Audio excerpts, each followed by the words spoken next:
su-aasha saailka lixaad wuxuu ina leeyahay wuxuu ka hadlayaa salaaddii ciidulfitrigana soo dhaaftay nin imaamaa tukanayey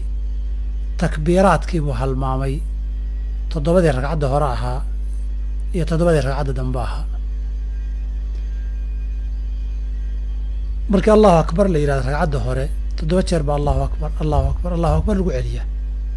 ragcadda labaad marka lasoo toosay allahu akbar soo toositaanku dhammaatana 5 jeer baa lagu celiyaa wuxuu leeyahay labadiiba wuu halmaamay toddobadii horena waa halmaamay 5tii dambena waa halmaamay kadib markuu salaaddii ka baxay buu istaago yidhi war waan halmaamay kadibna dadkii waa la isqabtay oo qolna waxay yidhahdeen sunna ahayd markii horeba dhib ma laha qolna waxay yidhahdeen maya salaaddii waan ku celinaynaa maxaa saxan dabcan waxaa saxan inay sunno ahayd waanay waajib ahayd salaaddii ciiddi way asaxday sujuudu sahwina uma baahna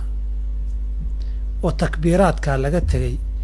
ka mid maaha waxyaabaha sunanka ah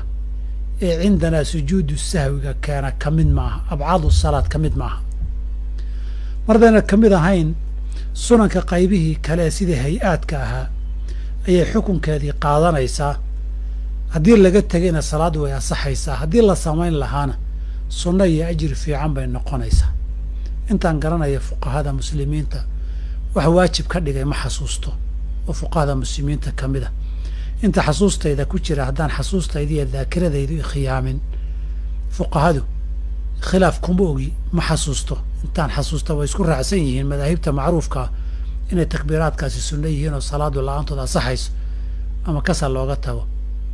ama ka maaha looga tage